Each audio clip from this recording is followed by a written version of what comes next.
Griff, have you had time to reflect on your narrow defeat in Ulster?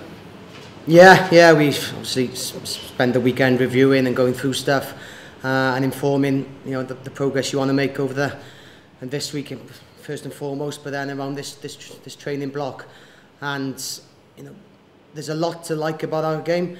We're looking really good ball in hand in the way we're trying to develop our game onwards and upwards, whilst also acknowledging there's things structurally in our game which fall down pretty easily and too easily at times, and so we put undue pressure on ourselves, which is allowing sides to perhaps pick up some cheap points against us.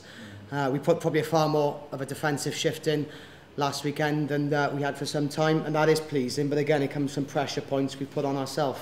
So we're finding our game, when the good is very good, the bad is downright ugly, so we've got to find a happy medium of consistency to perhaps not go from positive to negative, because again it's perhaps not allowing the team to settle for long periods in a game, and we're perhaps edgy around things we do. Are the Wales contingent back?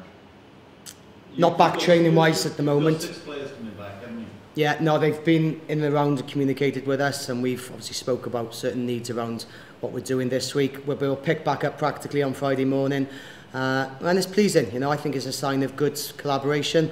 I think that suits both parties. I think Gats has acknowledged that we want to try and achieve something in the league, and we've got good players to come back in and help that process. And likewise, I think if we can help the national cause, we're always glad to do so. So I think it's a good example, and hopefully one that can remain over the next few weeks as well. I think even though it's more difficult in game weeks for the Welsh camp, I think we've got Treviso and other big games to come. Yeah, will those guys be considered for starts, or will that be a bit too disruptive? There's certain parameters on game time, which I know Steve has discussed with Warren, and I think that's again for the good of us and for what they need. So in most cases it'll probably involve starting a game, and again something we're comfortable with because we've got faith in the players and what they understand and how they pick up the learning we've done. But also that there's players who are working well within this group, understand the big picture and the patience they often need around these times. Players in national camp, and they can't be punished for that. They deserve to come back in, and as good Ospreys, I'm sure they'll do themselves and us proud. Must be great for you to have someone with Biggar's experience, for instance, coming back into camp. Yeah, definitely. We know exactly what we've got from Dan and the way he guides and marshals our game.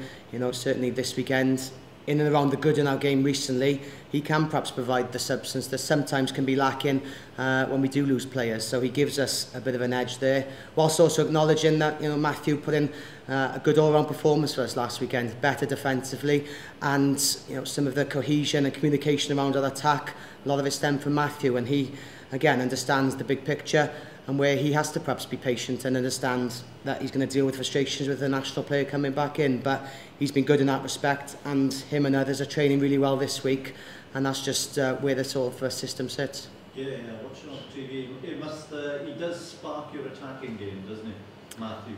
He does, and we know there's line breaking ability there, but I'm probably more pleased as a backline coach that there's a fuller understanding around him, and obviously people like Jonathan Spratt help the whole cohesion and sort of strategic element to where and how we play the game. And then we can get people like Asaya and Jeff on the ball in dangerous areas, whilst also igniting a set piece attack, which has been better for us over the last few months or so. We're creating line breaks off our first phase attack, which again is something that you don't often see in the pro game, and something we've neglected in the past, and we're starting to see a real spark in that area of the game with us. You spoke to me very quick in the season about 3 hours ago. You spoke to Stan, the full back here. I mean, how do you keep 3 guys who could all play 3 hours that happy, and will you be able to do you think for next season, for example, someone like Matthew? Do you see him being here next season? You don't necessarily keep all happy, and that's just the nature of pro sport. And I think Matthew, Sam, and Dan, I suppose, nationally have to understand that. Selection doesn't always go your way, and you've got to bide your time. Obviously, with us, we've enjoyed having Sam on the field, and we've had the benefits there. So you've got that sort of balance, and you keep that element of sort of ease within the camp. But that's not our priority. Our priority is winning games, and that's again, what players have got to understand, what fits in terms of us managing the season. And at times, you know, I think it can be difficult for players. And, you know, looking forward, you know, I know someone like Matthew has got to look at his options, because perhaps we feel he's developed to a certain point, and as I said, again, keeps acknowledging key messages and keeps developing as a player, but that can only go so far without having perhaps more of a range of minutes through the course of a season. And, you know, we understand that, and, you know, that's perhaps the player prerogative here.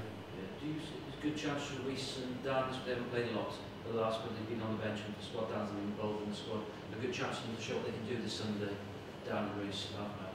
Yeah, it can be. You know, again, what excites me is perhaps, you know, they're the hub of our game, you know, the pulse of what we try and do. And from the attacking point of view, they've got to understand some of the key messages I've been trying to drive home for a fair length of time.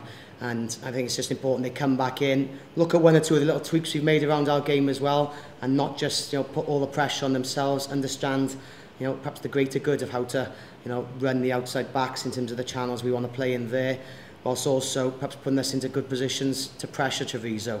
Historically, it's something that Dan does well anyway as a 10, but we'll obviously make sure that they're on task come this weekend. Ashley Beck, he's been called in the training this week, he's coming back from fitness, and there is a spot for the World Centre possibly now. He's also got a chance to show that he's back to where he was maybe in the autumn and last summer.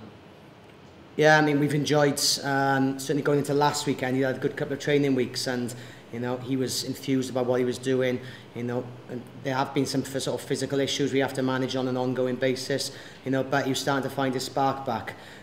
We've obviously got to try and manage the training load this week, and that's often tough going back and forth with some players, you know, so we'll just try and get him into a good physical place on Friday. But again, he's another player who can, you know, break a game for us, and we're starting to develop more of that type of player within our systems now, which is exciting as a sort of team attack. Not so good in terms of the news there, and that's, again, take away just losing an away game on a Friday night certainly hurts in the manner when the game we could and should have won. But for me, it's just sometimes rugby is just, you see the personal element of it, and you see a player there who does so much, you know, to get back to fitness on a few occasions. He's missed out on a Welsh Cup on perhaps 2 or even 3 occasions now. You know, a player who, you know, obviously has to come off in disappointing circumstances. And I know it's not life or death, and you've got to put things into context, but it's dreadfully disappointing for the lad. And, you know, that's where you have those personal moments, which perhaps often mean more than the rugby itself. But you've got to try and get yourself back on task, as I know Eli will. It's another huge setback likely for the season, so we'll just pick back up as we've done before. Griff, would you expect Matthew to be at the Ospreys next season? I couldn't comment. You know, I know we're planning ahead in terms of some of our succession planning, and also acknowledging we've got a couple of young 10s coming through the system.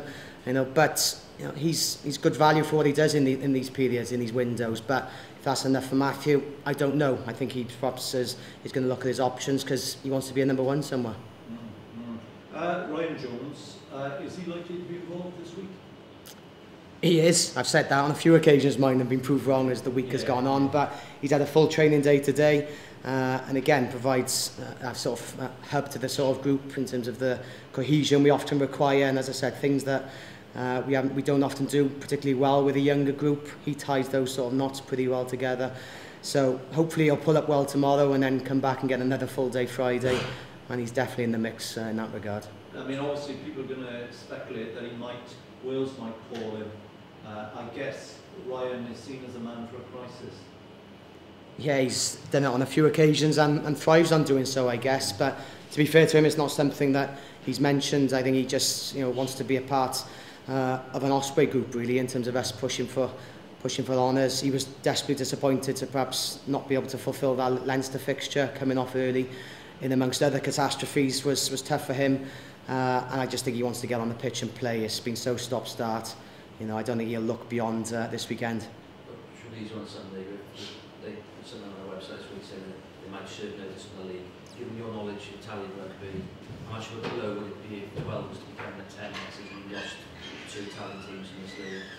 Yeah, you're right. I've got huge affinity for Italian rugby, and probably Treviso in particular, because I think they've had such an impact on the pro game over the last 3 years or so. You know, as reflected in, you know, turning their Rabo performances away from home last year, mid-table position is a real sort of boom for what they've done there, as well as some major sort of European games as well. So, you know, you worry that, you know, eroding professional rugby in Italy could, you know, be disappointing in and around sort of the variety and balance that you'd like in a league competition. You know, but it's probably reflective of the uncertainty that's taken place around the league and the way, you know, perhaps, you know, that's sort of the control issues have probably, you know, got to this point where it's just got to a point of uncertainty really, that we can't plan ahead, and in amongst that, you know, insecurity in the Italian rugby, the federation themselves have probably got to take a lead about what's best for their future and how they can plan their own sort of future on a firm footing, which they certainly can't do at the moment. More positive news emerging from Paris that maybe they were going to get into this European League. Certainly some of the Ospreys think the top 7 or the thing that they're doing 7th, and you quite welcome that, I imagine, because you're on the up there anyway in terms of the meritocracy for European qualification. Yeah, I don't think anything definitive has come from that meeting, from what I read, really, and until we see perhaps clear guidelines and action. If you were to be top, you know, if that wasn't the case rather than is now, you'd welcome that, I assume, because it's based on a meritocracy basis. Yeah, and in any competition, we just strive to be the best, you know. So, you know, whether we go into a league competition, we're there to, you know, compete, and that's where our focus is on the moment in and around, you know, the Rabo as it stands. We'll, you know, keep going until the last, and likewise, whatever that takes us to entry point to other competitions, our mindset certainly won't change. Griff, can you sort of just outline what Ryan actually brings to a side, whether it be the Ospreys or Wales? There's obviously the numbers. When you analyse sort of the stats you get back, you tend to get a huge workload for him, and that's not just physical endeavour, it's smart endeavour in terms of being in the right place, right time, and you see that around the turnovers he makes, just holding people up in a tackle or just managing people defensively. But I think often it's around, you know, sometimes the way teams tie together, and I've alluded to earlier, perhaps, you know, we miss some connection points in this team at the moment in terms of going from an exit to the next line out or retreat into a tackle situation without a bouncing ball. He's the sort of guy who understands where to be and picks up the high ball and brings calm and control to your team. And as I said, it's things that, you know, has helped sides he's been in win trophies in the past, and we've seen it. You know, so it's the quantifiable things you can see, but also in and around, you know, sort of what I'd say the substance of a team and how teams work effectively on the field and off it. Obviously then just the way he liaises and communicates with younger players, when to perhaps encourage and guide, and when perhaps to be, you know, stern and say things that need to be said.